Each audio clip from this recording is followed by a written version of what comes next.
नमस्कार मंडळी, घरोघरी मातीच्या चुली या मालिकेचा आजचा म्हणजे 7 मार्चचा भाग तुम्ही ऐकत आहात. आणि माफ करा प्रेक्षकांनो, आज काय झालं ठरलं तर मगचा एपिसोड उशीर आला, त्यामुळे सगळ्याच एपिसोड द्यायला उशीर झाला. तर बघा, आज आजीबाई सुधारल्यात असं दाखवलंय खरी. तर आता सुरुवातीला जानकीने आजीला एक्सपोज केल्यावर सुमित्राबाईंनी आता सगळं आठवलंय की कशा पद्धतीने त्यांच्या आईने त्यांना आतापर्यंत फितवलंय. आता हे सगळं बघितल्यानंतर त्या सुमित्राबाई चिडतात आणि म्हणतात, आई अगं तू काय करतेस आमच्या खोलीमध्ये. जानकी म्हणते, बघा आई, नानांना बरं वाटू नये म्हणून कोण कोण आणि कसे कसे प्रयत्न करताय. आजीबाई म्हणतात, अगं सुमित्रे, अगं मी इथे. आजीला काही बोलता येईना पुढे. तेव्हा जानकी म्हणते, आजी आम्हाला माहित होतं तुम्ही इथे येणार. खरं तर तुम्ही इथे यावं ना यासाठीच मी प्लॅन केला होता. या काढ्यामध्ये काही काढा नाहीये, याच्यामध्ये फक्त लाल पाणी होतं आजी. मला माहित होतं हे सगळं तुम्ही करणार नानांना बरं वाटू नये म्हणून. आता आजी ते सगळं ऐकतात आणि त्यांच्या पायाखालचीच जमीन सरकते. पण आता जानकीने तिचा प्लॅन सांगितल्यानंतर आजींना कळलाय आणि आता सुमित्राबाई चिडून म्हणतात, आई अगं तू माझी आई आहे ना, अगं असं कसं वागली ग तू माझ्याशी. आजी आता जरा रडवेल्या होतात आणि म्हणतात, अगं सुमित्रे चुकलं ग माझं, मला असं करायचं नव्हतं पण मला करायला भाग पाडलं ग कोणीतरी. सुमित्राबाई म्हणतात, कोणी करायला भाग पाडलं तुला हे सगळं. जानकी म्हणते, सांगा आजी कोणी करायला भाग पाडलं तुम्हाला हे सगळं. आता मात्र आजीबाई हळूच म्हणतात, ऐश्वर्यानी सांगितलं ग मला जानकी. हे ऐकून सुमित्राबाई खूप चिडतात. आता तुम्हाला वाटेल प्रेक्षकांनो की आजीबाई सुधारल्यात, पण अजून नाही बरं का. ऐश्वर्या तिचं खरं रूप आज आजीला दाखवतेच. आता हे सांगितल्यानंतर जानकीला खूप राग आलाय आणि जानकीने ऐश्वर्याला चांगलंच ओरडलंय. आता सारंग त्या ऐश्वर्यासाठी पिझ्झा घेऊन येतो आणि तिला म्हणतो की बसा ऐश्वर्या बसा, अहो खायला बसा, पिझ्झा आणलाय तुमच्यासाठी. सारंग पुढे सांगत असो की ते तुम्हाला आवडतो ना तो चीज बर्स्ट त्याला ते काही बोलता येईना पुढचं काय आहे. ऐश्वर्या वैतागून म्हणते, अरे यार सारंग तुम्हाला काय करायचंय पिझ्झाच्या नावाची माहिती घेऊन. एकतर मला टेन्शन आलंय, केव्हाची मी आजींची वाट बघतीये, ते आल्या नाही अजून. सारंग म्हणतो, काय झालं आजीला कुठे पाठवलं का तुम्ही. मग आता ऐश्वर्याला वाटतं विषय टाळावा. मग ती म्हणते, ते द्या ते कोणता पिझ्झा आणलाय तो आणा इकडे. ऐश्वर्या आता पिझ्झा खायला सुरुवात करायच्या आधी स्वतः सारंगच्या हातात तोंडामध्ये पिझ्झा कोंबते आणि म्हणते, खाऊन टाका हा पिझ्झा पटकन आणि चुपचाप बसा. आणि विचार करते, अरे यार आजी कुठे गेल्या असतील, काही घोळ तर नसेल घातला ना यांनी. एक काड्याची बाटली चोरायला इतका वेळ लागतो का, काही घोळ नसेल घातला म्हणजे झालं. आता हे सगळं ऐश्वर्या मनातल्या मनात बोलतीये बरं का. आता आजी सगळं सांगतात की हा सगळा घोळ मी ऐश्वर्याच्या सांगण्यावरनं घातलाय. हे ऐकून सुमित्राबाई चिडतात आणि म्हणतात, ऐश्वर्याने सांगितलं आणि तू केलं. अगं आई तुझं डोकं कुठे गेलं. अगं याच्या आधी सुद्धा तू ऐश्वर्याच्या सांगण्यावरनं बरीच कारस्थानं केलेली दिसते. आजीबाई म्हणतात, नाही ग नाही सुमित्रे, अगं तुझा काहीतरी गैरसमज होतोय. अगं तुझ्या भल्यासाठी केलं ग मी हे सगळं. आता नाना तिकडनं रागो बघतात बरं का. आता आजीबाई पुढे म्हणतात, अगं तुझ्या मुलांच्या भल्यासाठी करते मी. आता सुमित्राबाई म्हणतात, तू माझ्या मुलांच्या. मग जानकी म्हणते, आजी असं का बोलता हो, आईच्या मुलांमध्ये ऋषिकेश येत नाहीत का. मग आता आजीबाई म्हणतात, ऋषिकेश कुठे हिचा मुलगा आहे. आता मात्र नाना खूप चिडतात तिकडनं. आता आजी असं म्हणते ही जानकी आणि मग सुमित्राबाई चिडून म्हणतात, आई अगं आई पुरे कर, ऋषिकेश माझाच मुलगा आहे आणि तो कायमचा माझाच मुलगा राहणार आहे. मी पार्वतीताईंना शब्द दिलाय असा, आणि आई माझ्या शब्दामध्ये मी कायम राहणार. आणि तू असं कसं बोलू शकतेस ग. अगं तू जे काही बोललीस ना, जे काही वागलीस ना, आता मी ते विसरूच शकणार नाहीये. नाही मला वाटतं अहो आता आईला ना आपल्या घरात ठेवूच नाही आपण. जानकी म्हणते, अहो आई असं नका करू. आजी रडायला लागतात आणि म्हणतात, अगं असं काय करते सुमित्रे, मी कुठे जाणार, तुझ्याशिवाय मला कोण आहे. आता सुमित्राबाई म्हणतात, तुला जिथे जायचं तिथे जा, पण माझ्या घरात राहू नको आणि अजून कारस्थानं करू नको. आई निघ तू माझ्या घरातून. असं बोलल्यावर आजी रडायला लागतात बिचाऱ्या.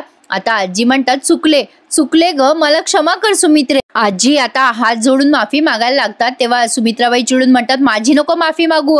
अगं तुला माफी मागायची असेल तर जानकीची माग. अगं प्रत्येक वेळेला मंथरेसारखी कान भरत आली ग, माझ्या पोरांमध्ये भांडणं लावलीस. आई आता तू इथून जा, मला माफ कर बाई. तुला माफी मागायची असेल तर माग जानकीची माफी. मग आजी म्हणतात, बरं चुकले बाई चुकले, तुझी पण माफी मागते आणि जानकीची पण मागते. आजी आता जानकीची पण माफी मागायला लागतात. अगं जानकी माझं चुकलं ग, माफ कर मला. जानकी म्हणते, नाही आजी तुम्ही मोठ्या आहात, असं हात जोडू नका. हे बघा तुमचे डोळे उघडावे म्हणून मी हा सगळा प्लॅन केला होता. ऐश्वर्या खूप वाईट वागते आजी, मला कळतंय. तुमचं सारंग भाऊजीमध्ये खूप जीव आहे आणि तुम्ही त्यामुळे ऐश्वर्याचं सगळं ऐकता. पण ती ऐश्वर्या खूप विश्वासघातकी आहे आजी, ती कोणाचीच नाहीये. जानकी समजून सांगते आजींना की त्या खोटारड्या मुलीची साथ देऊ नका आजी. अहो आता तरी आपली माणसं ओळखायला शिका. जानकी एवढं प्रेमाने समजवते. आता आपल्याला वाटतंय की आजींना कळतंय बरं का, पण आता जानकी हातात हात देते आजीच्या आणि म्हणते आजी द्याल ना हो आमची साथ. आता असं म्हणल्यावर आजी जानकीच्या हातात हात देतात खरं, पण तरी सुद्धा ऐश्वर्याच्या खोलीत गेल्यावर काय करतात बघा. आजींच्या डोळ्यात पाणी आलंय बरं का प्रेक्षकांनो. आता चुकतात मोठी माणसं सुद्धा कधी कधी, पण त्यांना सुद्धा बदलायला संधी दिली जाते. आपण लहान मुलं नाही देऊ शकत त्यांना संधी, पण देव त्यांना वारंवार संधी देत असतो. त्या संधीचं सोनं करायचं की नाही करायचं ही आपली बुद्धीच ठरवते प्रेक्षकांनो. बरं बघा पुढे काय घडलंय. आता जानकी ऐश्वर्याच्या खोलीत नेते आजीबाईंना. सारंग आता पिझ्झा खात असतो तेव्हा ऐश्वर्याला म्हणतो छान आहे पिझ्झा, अहो शेवटचा राहिलाय तुकडा, खाता का तुम्ही ऐश्वर्या पिझ्झा. आता ऐश्वर्या चिडून म्हणते सारंग काय वटवट करता हो तुम्ही, सांगितलं ना तुम्हाला मला पिझ्झा नकोय. एकतर माझ्या डोक्याला टेन्शन आलेलं आहे, ती आजी अजून आली नाही, तुमची कुठे गेली कोणास ठाऊक. तेवढ्यात आता आजी येतात बरं का दारातून आणि ऐश्वर्याला ओरडतात शांत बैस म्हणून असं खुणवतात. ऐश्वर्या म्हणते आजी कुठे गेले होते तुम्ही, केव्हाची वाट पाहते मी. ऐश्वर्या म्हणते शुकशुक काय करताय आजी, एक काम सांगितलं मी ते काम केलं नाही तुम्ही, केव्हाची मी वाट बघते तुमची.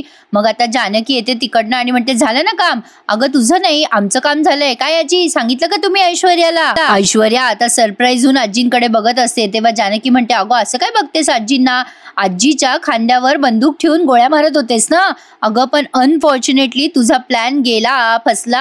आईने आणि मी आजीला पकडलंय बरं का रेड हँड. सारंग विचारतो काय चाललंय वहिनी, कशामुळे पकडलंस तू आजीला, काय चाललंय काय तुमचं. मग जानकी सांगते की मी एक काढा नानांच्या खोलीत ठेवला होता, त्या काड्यामुळे नाना बरे होणार होते, पण तुमच्या बायकोने तो काढा आजींना चोरण्यासाठी सांगितला. काय ग ऐश्वर्या, सांग की सारंग भाऊजींना. ऐश्वर्या आता चिडीचूप बसलेली असते, पण सारंग म्हणतो काय सांगतेस वहिनी, काय हो ऐश्वर्या, अहो खरंय का हे. जानकी म्हणते हो तुमच्या बायकोने हे सगळं खरं केलंय सारंग भाऊजी, पण तो काढा खरा नव्हता बरं का, नाही ते मी मुद्दाम केलं होतं. ऐश्वर्या हे असं करेल याची मला कल्पना होती. मग आता सारंग म्हणतो अच्छा म्हणूनच ऐश्वर्याने म्हणजे काढा चोरायचा आजीला सांगितला.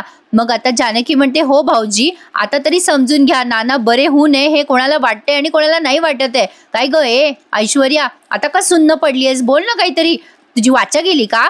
आता ऐश्वर्या म्हणते मला काय माहिती आजी खोटं बोलताय. ऐश्वर्या आता पलटते आणि म्हणते या आजी काही पण बोलताय, मी कशाला त्यांना सांगू काड्याची बाटली चोरा म्हणून, यांचं ना जरा डोकं जरा वयामानामुळे कमी झालंय, ह्या काही पण बोलताय. मी काही बोललेली नाहीये त्यांना बाटली बिटली चोरा म्हणून, मी इथे एकतर माझी कंबर दुखते म्हणून पडलेली आहे, मी कशाला सांगू या आजीला चोरी बिरी करायला. ऐश्वर्या पलटते तेव्हा आजी म्हणतात अगं ऐश्वर्या हे काय खोटं बोलतेस तू, अगं जानकी ही खोटारडी आहे, खोटं बोलते ही. मग आता जानकी म्हणते अहो आजी मला हे सगळं आधीपासून माहिती होतं, पण तुम्हाला हे आत्ता कळतंय. अहो आजी खोट्याला साथ द्याल तर खोटच पदरात पडेल तुमच्या. ही ऐश्वर्या आहे ना ती कोणाचीच नाहीये, ती अशीच खोटारडी आहे. सारंगला सुद्धा आता हे सगळं ऐकून नवल वाटतंय बरं का, म्हणजे त्याचं मन मानतंय पण बुद्धी मानायला तयार नाहीये, असं काहीतरी त्याचं विचारायचं झालंय. आजी म्हणते आजी आता तरी लक्षात घ्या, डोळे उघडा तुमचे. आता ऐश्वर्या म्हणते ए जानकी चुप बैस ग. आता आजी चिडतात आणि म्हणतात ए बस कर ऐश्वर्या, चुप बैस ऐश्वर्या, चुपचाप बैस. आता जानकीला बोलायचं काम नाही, आतापर्यंत घरच्यांच्या विरोधात जाऊन मी तुझ्या सगळ्या चुका पोटात घातल्या, गुंडी गुंडी म्हणून मी तुझे लाड केले, पण तू मात्र तुझा रंग दाखवला, दूध पिलीच्या पिलीन सापासारखी उलटली ना. आता जर तू माझ्या सावलीला उभं राहिलीस ना ऐश्वर्या तर लक्षात ठेव गाठ माझ्याशी आहे. अरे बाप रे, आजीबाई संतापतात आणि तिथून निघून जातात. सारंग म्हणतो ए आजी, अगं आजी थांब ना. आता सारंग पण आजीच्या मागे मागे निघून जातो. जानकी आता ऐश्वर्याकडे बघते आणि म्हणते काय ग ऐश्वर्या, तुला काय वाटलं होतं सहजासहजी सुटशील तू या गुन्ह्यातनं. अगं आता मी आली आहे या घरामध्ये, आता तुला मी सोडत नसते. आणि काय गो पिझ्झा खातेस, मला तर वाटलं होतं मी पुरणपोळी खाऊ घातल्यानंतर तुझ्या घशाखाली एकही घास जाणार नाही.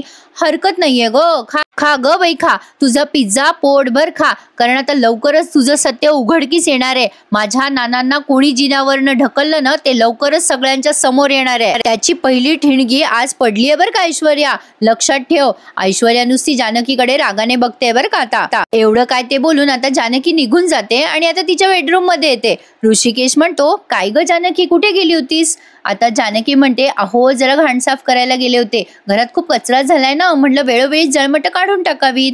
ऋषिकेश म्हणतो मला सगळं कळतंय जानकी, तू घरात आल्यापासून काय काय करतेस. मग आता ऋषिकेशला जानकी म्हणते आता कळतंय ना तुम्हाला, आजी आपल्या बाजूने आहेत. अहो ऋषिकेश माणूस वाईट नसतो हो, त्याची संगत वाईट असते आणि परिस्थितीनुसार माणूस असं बदलतो, पण संगत चांगली मिळाली ना की आपोआप माणूस सुधारतो. ऋषिकेश म्हणतो अगं तू आजीला सुधरवलंस, पण त्या ऐश्वर्याचं काय करणार, ती कधीही सुधारणाऱ्यातली बाई नाहीये. आता ही जानकी म्हणते ती ऐश्वर्या ना, तिला तर मीच वटणीवर आणणार आहे. तिला काय वाटतंय की मी आधीची जानकी आहे, पण आता मी आधीची जानकी राहिलेली नाहीये ऋषिकेश. कालपर्यंत मी तिच्या चुका पोटात घातल्या, पण आता मात्र सगळ्यांसमोर तिच्या एक एक चुका नाही उघडकीला आणल्या ना, तर नाव जानकी नाहीये. मला तिने जे जे दुःख दिलंय ना, ते सगळं मी तिला व्याजासहित परत करणार आहे. ऐश्वर्या नावाचा हा कचरा माझ्या घरातून मी काढणार. आता माझ्या घरात मला कुठलीच घाण नकोय ऋषिकेश. जानकीचा पक्का निर्धार झालाय, तिला ऐश्वर्याला आता घराबाहेर काढायचंय म्हणजे काढायचंय. पण ऐश्वर्या पण कमी नाहीये, तोडीच तोड आहे जानकीच्या. तर बघा, सारंग चिडलेला असतो ऐश्वर्यावर. ऐश्वर्या उठल्या उठल्या म्हणते सारंग मला कॉफी द्या ना आणून. अहो माझी कंबर जरा दुखते हो, म्हणजे घरच्यांना वाटतंय जरा जास्ती दुखते माझी कंबर, म्हणजे तसं मी घरच्यांना दाखवतेय, मला कसं जाता येईल खाली. आता मी बेडवर झोपलीये, मला आजारी वाटल्यासारखं, म्हणजे आजारी असल्यासारखं वाटतंय हो सारंग, आणता का मला कॉफी. आता सारंग चिडतो आणि म्हणतो मी कशाला आणू कॉफी, त्यापेक्षा आयुर्वेदिक काढा आणू का, आजीला सांगितलं होतं ना चोरायचा तो. मी काही तुम्हाला कॉफी बिपी देणार नाही ऐश्वर्या, तुम्हाला एवढी कॉफी प्यायची असेल ना तर जा खाली जाऊन प्या. भूक लागली असेल तर तो तुकडा पडलाय कालचा पिझ्झाचा, तो खाऊन घ्या.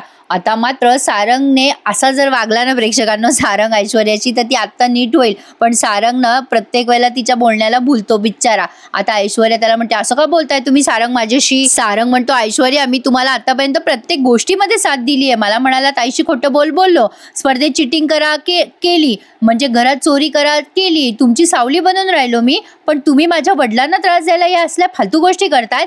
मला पटलं. काल तर विश्वास ठेवायला जागाच राहिली नाही. म्हणजे माझं नशीब की जानकी वहिनीने. आता जानकीचं नाव घेतल्या घेतल्या ऐश्वर्या ओरडून म्हणते तुम्हाला कळत नाही का त्या जानकीने सगळं केलेलं आहे. सारंग आता चिडून तिथून निघून जात असतो. तेव्हा ऐश्वर्या म्हणते सॉरी सारंग, अहो माझा जरा टोन चुकला, पण अहो सारंग ती जानकीचाच प्लॅन आहे हो हा सगळा, माझ्यावर विश्वास ठेवा सारंग, हे सगळं ती जानकी मुद्दाम करते आपली टीम तोडायला. आता सारंग म्हणतो मी तुमच्यावर कशाला विश्वास ठेवू, काल तुम्ही आजीला ती काड्याची बाटली चोरायला पाठवलं होतं का नाही पाठवलं होतं का सांगा. मग ऐश्वर्या म्हणते हो पाठवलं होतं मी. ती सारंगला पुन्हा एकदा घुमवते बरं का, वेडं घुमवते आणि म्हणते कशी, अहो तुम्हाला कळत नाही का सारंग, अहो ती जानकी आपल्या घरच्यांच्या जीवावर उठली होती. अहो नानांच्या खोलीत तिने आधी साप पाठवला होता, म्हणजे ज्या बाईने आपल्या नानांना ढकललं त्रास दिला, ती बाई आपल्या नानांना पुढे त्रास नाही देणार का अजून. अहो तुम्हाला हे सगळं ऐकताना विचित्र नाही वाटत आहे का, ती नानांच्या काळजीसाठी काढा वगैरे ठेवते म्हणे. अहो सारंग मला जेव्हा कळलं ना की जानकीने नानांसाठी काढा आणलाय, तेव्हा माझ्या मनाने मला सांगितलं, माझं मन मला म्हणलं की थांब ऐश्वर्या काहीतरी गडबड आहे, म्हणजे काहीतरी त्यात विष कालवलेलं असेल काढ्यात. तर आता सारंग उल्लू घुमलाय आणि तो म्हणतो विष नाही हो, अहो नाही जानकी वहिनी कशाला विष कालवल. मग ऐश्वर्या म्हणते अहो का नाही करणार ती असं जानकी, आपले नाना एक एक शब्द बोलायला लागलेत आणि नाना जर पूर्णपणे बरे झाले आणि त्यांनी जर सांगितलं की मला ढकलणारी जानकीच होती, मग कोण करेल हे सगळं सांगा बरं. मग सारंग म्हणतो जानकी वहिनी करेल खरंच. मग ऐश्वर्या म्हणते अहो एक्झॅक्टली, अहो जानकीने विषारी साप पण सोडला होता नानांच्या खोलीत, तुम्ही विसरले का, आणि आता तिने काढ्यामध्ये विष टाकले नसेल कशावरून. अहो म्हणूनच तर मला टेन्शन आलं आणि मी याच काळजीमुळे आजींना पाठवलं तिथे काढा चोरायला, आणि म्हणून असं सगळं झालं हो. मला काय माहिती तिने हे सगळं चक्रव्यूह आधीच रचलं होतं. ती जानकी बदमाश आहे हो, तिने मला अडकवलं आणि आजीला आपल्या विरुद्ध भडकवलं. कशी आगाव आहे बघा ना. नाही म्हणजे तुम्हीच सांगा त्या जानकीचा प्लॅन तुम्हाला खरं वाटतोय का. अहो आपली एक टीम आहे ना तुमची माझी आजीची, पण तिने पिझ्झा सारखे तुकडे करून टाकले हो आपल्या टीमचे. सारंग तुम्हाला सांगते मी, ती बाई डोक्यावर पदर आणि आतमध्ये शातीर मेंदू घेऊन वावरत असते आपल्या घरामध्ये, आणि आपल्या दोघांमध्ये भांडणं झाले हो. मी हे सगळं माझ्या घरासाठी करत होते आणि तुम्ही मला वाटेल ते बोलताय सारंग. आता मोठ्याने रडायला लागते ऐश्वर्या. सारंग म्हणतो की अहो ऐश्वर्या रडू नका हो. ऐश्वर्या म्हणते मग रडू नको तर काय करू सारंग, मी किती करते या घरासाठी, किती झटते, सगळ्यांचा चांगला विचार करते, पण माझा नवराच माझ्या बाजूने नाही राहिला, मी रडू नको तर काय करू सारंग, असं म्हणून जोरात किंचाळत असते बरं का. मी काय करू सारंग. आता तो सारंग जातो आणि म्हणतो अहो रडू नका ना ऐश्वर्या मला त्याचं फार हसू येतं प्रेक्षकांनो. काही झालं की बिचारा म्हणतो आय लव्ह यू ना ऐश्वर्या, तुम्ही किती छान दिसता ऐश्वर्या. असं म्हटलं की झालं. असो गमतीचा भाग वेगळा. पण बघा ऐश्वर्या कशी सारंगला मॅन्युप्लेट करते, त्यामुळे सारंगही मॅन्युप्लेट झालाय. पण आता बघा जानकीने थालपिटं केली आहेत सगळ्यांसाठी, पण ऐश्वर्या मात्र नाटक करते बरं का रडायचं. अशी रडते आणि एकीकडे हसते तिकडे तोंड करून. आता ही जानकी सगळ्यांना आग्रह करून थालपिटं वाढत असते. सौमित्र म्हणतो अगं वहिनी बस, आत्ता 2 थालपिटं खाल्ली आहेत. जानकी म्हणते अहो भाऊजी एवढ्यावर कसं भागेल, तुम्हाला आवडतात ना थालीपीठ, सौमित्र म्हणतो अगं वहिनी खूप झालेत. अवंतिका म्हणते घे रे घे वहिनीच्या लाडोबा, खा थालपीठ. जानकी म्हणते असं नाही चालणार भाऊजी, 4-5 थालपीठ तरी खाल्ली पाहिजे. सौमित्र आता थालपीठ खात असतो तेवढ्यात तिथे आजी येतात आणि म्हणतात अगं बाई थालपीठ केली आहेत का. मग जानकी म्हणते आजी बसा ना, गरम गरम थालपीठ वाढते मी तुम्हाला. आजी म्हणतात अगं मी काय म्हणते जानकी, तू बस मी करते थालपीठ. आजीने असं म्हटल्यानंतर सगळेजण थालपीठ सोडून आजीकडेच बघायला लागतात.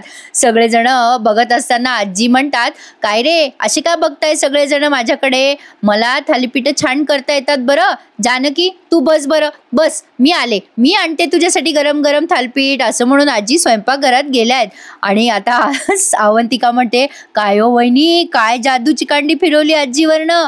सौमित्र म्हणतो अरे बाप रे, आपली आजी अशी काही बोलू शकते, माझा विश्वासच बसत नाहीये.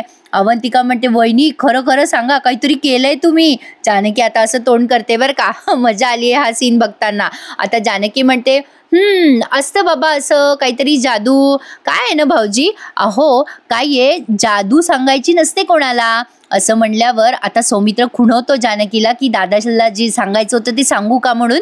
जानकी आता त्याला खुणवते हो हो आपण सुरुवात करू. मग आता ती ऋषिकेशला म्हणते अहो ऋषिकेश, सौमित्र भाऊजी अवंतिकाला आणि मला काहीतरी बोलायचं होतं तुमच्याशी. मग आता ऋषिकेश म्हणतो बोला ना. मग आता ही जानकी जरा अवघडते, कसं बोलावं. मग चहा पिते, पाणी पिते, असं काहीतरी नाटक चालू आहे. मग आता इकडे ऐश्वर्या आणि सारंगचा सीन पुन्हा दाखवला त्यांनी. आता ऐश्वर्या रडते म्हणून सारंग रडतो. तो म्हणतो ऐश्वर्या रडू नका ना, आज काय करता तुम्ही, रडू नका ना. मग लगेच ऐश्वर्या म्हणते नाही रडणार सारंग, नाही रडणार, तुमच्या डोळ्यात पाणी आलेलं मला नाही सहन होतो, मी बिलकुल नाही रडणार. पण सारंग एक सांगू का, मला ना आपली सगळी टीम एकसाथ हवी होतो. म्हणजे आजी तर गेला आता आपल्याला सोडून म्हणा. सारंग म्हणतो तुम्ही कशाला टेन्शन घेता ऐश्वर्या, मी आणतो ना आजीला बोलवून. अहो तुम्ही नका काळजी करू, मी सांगेल आजीला आणि आईला पण सांगेल मी समजावून. हे बघा ऐश्वर्या तुम्ही आता रडू नका, तुम्ही स्वतःची काळजी घ्या. तुमची कंबर दुखती, पाठ दुखती, एक काम करतो मी तुमच्यासाठी कॉफी पाठवतो, छान black coffee, strong, without sugar, हो की नाही, मी आणतो कॉफी. आता सारंग जाणार. तेवढ्यात ऐश्वर्या म्हणते सारंग थँक्यू, खरंच थँक्यू, पण सारंग मी हे सगळं तुमच्यासाठी करते. म्हणजे तुमचं कुटुंब मला तुमच्या ताब्यात द्यायचं आहे पुन्हा एकदा. मला कळतं हो आजींचा आणि आईचा आता विश्वास उडालाय, पण एक दिवस सगळे माझ्यावर विश्वास ठेवतील. त्यांना कळेल जानकी खोटारडी आहे आणि मी चांगली आहे, त्यांचे डोळे उघडतील. सारंग माझी मदत कराल का हो तुम्ही. आता सारंग म्हणतो करेल, मी सगळी मदत करेल ऐश्वर्या, तुमची पाठ दुखते ना, तुम्ही या रूम मध्ये आहात ना, पण मी तुमचा CCTV होईल, जानकी वहिनीवर फोकस ठेवल, मी खाली काय चाललं ना ते सगळं सांगल मी तुम्हाला ऐश्वर्या, तुम्ही काळजी करू नका, तुम्ही आराम करा. आता लगेच ऐश्वर्या त्याच्या गालावरून हात फिरवते आणि म्हणते किती काळजी घेता हो तुम्ही माझी. आता सारंग तिच्या हाताला हात लावणार, तेवढ्यात लगेच ती हात काढून घेते आणि म्हणते कॉफी आणता का स्ट्रॉंग वाली, जा ना. आता सारंग म्हणतो हो आणतो ऐश्वर्या आणतो. सारंग गेल्यानंतर ऐश्वर्या विचार करते गेला बाबा एकदाचा, डोक्याचा शॉट आहे हा माणूस, म्हणजे बापरे किती वाईट विचार करते ही सारंग बद्दल. असो मालिकेच्या पात्रांबद्दल बोलतोय आपण. ऋषिकेश म्हणतो सौमित्राला काय बोलायचंय बोला ना. आता सौमित्र म्हणतो दादा ते अरे ऍक्च्युली आता दोघे अवंतिका आणि सौमित्र एकमेकांकडे बघायला लागतात. आता जानकी म्हणते काय सौमित्र भाऊजी तुम्ही वकील आहात आणि एवढे काय घाबरताय, तुमचा भाऊ आहे ना. आणि तसंही आपण हो ऋषिकेश आपली कंपनी सुरू करणार आहे ना, तर आपण लीगल ॲडवायझर अपॉइंट करायला हवा. एखादा वकील किंवा एखादी लीगल ॲडवायझर वकिलीण बाई घ्यायची का आपण ऋषिकेश. नाही म्हणजे बघा म्हणजे ॲडव्होकेट अवंतिका कशी वाटते तुम्हाला. आता हे ती जरा हपकत बोलते आणि म्हणते बोला ना ऋषिकेश, तुम्ही काही बोलत नाही आहात, अवंतिकाबद्दल विचार करायचा का. आता ऋषिकेश आधी जरा सस्पेन्स क्रिएट करतो मुद्दाम आणि मग हसतो आणि म्हणतो चांगलं आहे की, आणि त्यात विचारण्यासारखं काय आहे मला. अवंतिका आपली लीगल ॲडवायझर होत असेल तर आपल्या फायद्याचंच आहे की हे. जानकी आता त्या अवंतिकाला मिठी मारून म्हणते की बघा वकिलीन बाई जमलं. अवंतिका म्हणते थँक्यू वहिनी, थँक्यू सो मच. जानकी म्हणते आता पार्टी दे अवंतिका मला. मग आता अवंतिका म्हणते नक्कीच देणार, पण दादा आपल्याला एखादं ऑफिस हवं की नको. आता लगेच ही जानकी म्हणते ऑफिस आहे ना. मग लगेच ऋषिकेश म्हणतो हो आहे ना ऑफिस, पण सुमित्रा एंटरप्राइजेस नाही जानकी एंटरप्राइजेस. आता असं बोलून ऋषिकेश तिथून निघून जात असतो. तेव्हा जानकी त्याच्या मागे जाते आणि म्हणते आमची कंपनी नाही म्हणजे.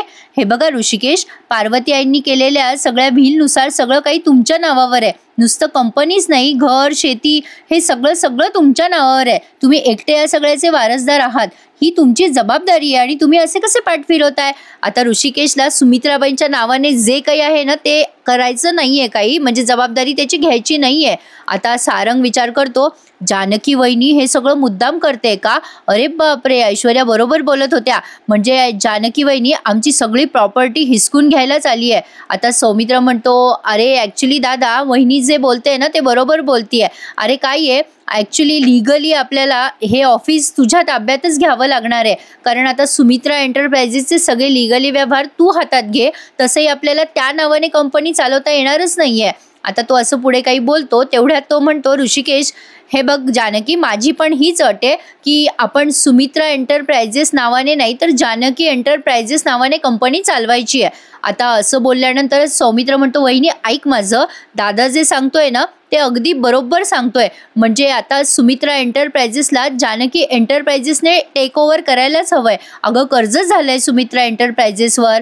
मग आता ही जानकी म्हणते, अहो भाऊजी पण. अवंतिका म्हणते, हो वहिनी बरोबर बोलतोय सौमित्र आणि दादा, मला असं वाटतंय की आपण या प्रोसेसला लवकर सुरुवात करावी. अवंतिका ऋषिकेशला असं म्हणते, तेव्हा ऋषिकेश म्हणतो, हरकत नाहीये, सुरुवात करा. मग जानकी म्हणते, थांबा थांबा, हे बघा आपल्याला हे सगळं जे काही करायचंय ना त्यात उगी गैरसमज नको घरच्यांमध्ये. मला काय वाटतं की आपण आईंशी बोलूया का, त्यांना हे सगळं सांगूयात. तेवढ्या तिथे सुमित्राबाई येतात आणि म्हणतात, ऐकलं बरं का, मी सगळं ऐकलंय, माझी कंपनी आणि जानकीच्या नावावर. आता सुमित्राबाई चिडल्यासारखा अभिनय करतात. जानकी म्हणते, आई अहो. आता सारंग तिकडनं खुश होतो की अरे बाप रे, आईला कळलं, आता सगळं असंच पाहिजे यांना. मग सुमित्राबाई म्हणतात, तुम्हाला काय वाटलं मला जानकी एंटरप्राइजेस ही कंपनी चालणार नाही का.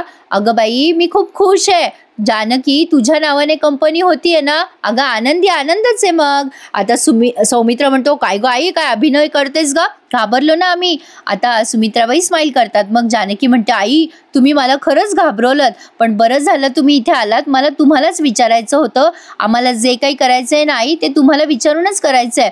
मग सुमित्राबाई म्हणतात, अगं माझी पण एक अट आहे, म्हणजे बघा कोणी गैरसमज नका करून घेऊ माझ्याबद्दल.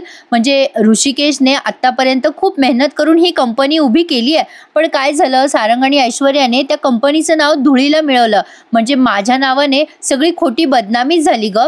माझी खात्री आहे ऋषिकेशवर, तो खूप व्यवस्थित कंपनी सांभाळेल. पण माझी ना एक अट आहे जानकी, कंपनीचे तुम्ही निर्णय घ्याल ना ते फक्त माझ्या कानावर घाला बाई. म्हणजे कसं, ज्या काही गोष्टी कंपनीत होतील ना त्या मला सांगा, एवढं करा हं माझ्यासाठी. मग आता जानकीला ते खूप सोपं वाटतं. ती म्हणते, हो आई हरकत नाहीये, जे काही घडेल ते आम्ही सांगू हं तुम्हाला. आता सुमित्राबाई म्हणतात, ए जानकी, मनापासून सांगते, मला फार आनंद झालाय बाई. जानकी एंटरप्राइजेस किती छान वाटतं असं म्हणायला. चल, लग्न होऊन या घरात आलीस ना तू, स्वयंपाकघर हे घर सोपवलं बरं का तुझ्यावर मी.